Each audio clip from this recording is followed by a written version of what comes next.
Terve. Katsotaan sorvausta pyörivillä työkaluilla ja luetaan tällainen kappale sisään. Katsotaan sylinteripillon poraukset ja sitten nollapisteen luonti vaikka tähän tasoon. Ensin kun katsotaan, kun luetaan tämä sisään, sylinteripinnan reijät, se kaari. Se on splini, toisin kuin tämä tasainen kaari.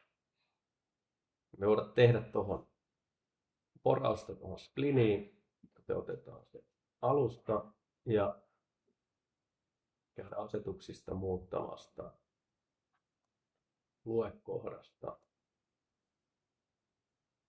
keskiviivat ja sylinterin pisteisiin, sylinteriin.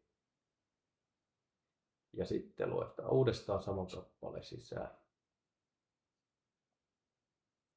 Me nähdään, että meillä on pisteet ja keskiviivat täällä.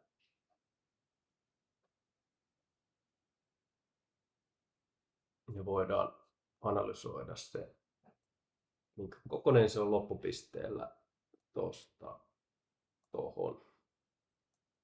6 millin reikä.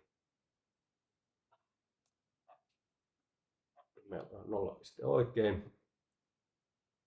Voidaan sanoa sorvausjuuri sitten päälle ja ottaa 4 akselia.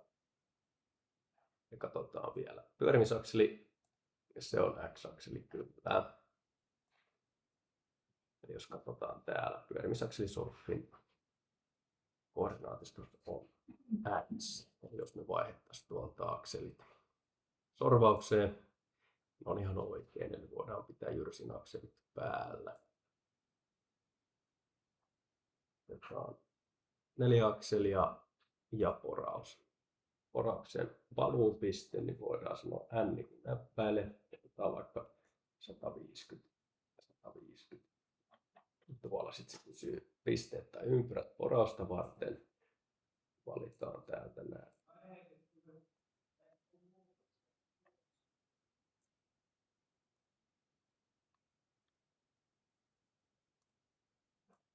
Ja tehty. Otetaan 6 millin pora. Ja ohjauksessa voidaan sanoa, että meillä on keskiviiva syvyytenä OK. Jos katsotaan, se osaa mennä just oikeaan syvyyteen, kun siellä on se keskiviivakin siellä sylinterissä, jota se käyttää syvyyden laskentaan. Näin.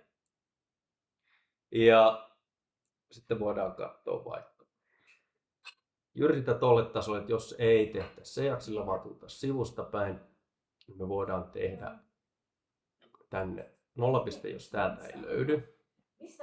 Ja muistakaa pitää koordinaattikohdassa näkyy. Luo näkymä. Ja sitten tässä on nollapisteen työkalut. Tehdään se vaikka 3 pisteellä. Ensimmäinen paikka x-akselilla loppupisteellä. Tosta. Toinen positiivinen x-akselin suunnassa. Tosta. Ja kolmas y-akselin suunnassa on tuolla. Ja z tulee sieltä aina poispäin. Ja missä se nollapiste tulee olemaan, se tulee olemaan tuolla nollassa, niin voidaan säännellä sanoa 0, 0, 0.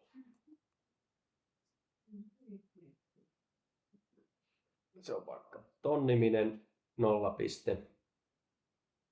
Ja vaihdetaan se saman tien siihen. Ja OK. Näin. Nyt se on sen suuntainen. Ja sitten voidaan ajaa tuosta, jos katsotaan esimerkiksi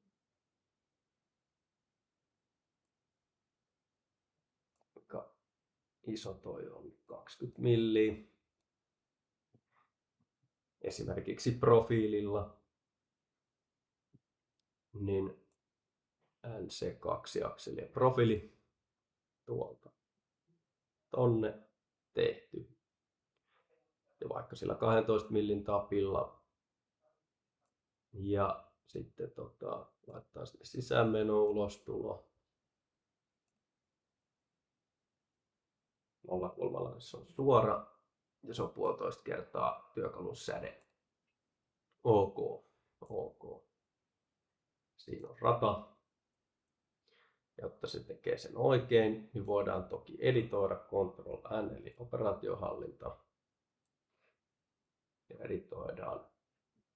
Ja sanotaan, että poistettava määrä on vaikka 20 milliä ja rouhinta-askel on sivusuunnassa 4,8. Me saadaan sinne muutama rata. Näin.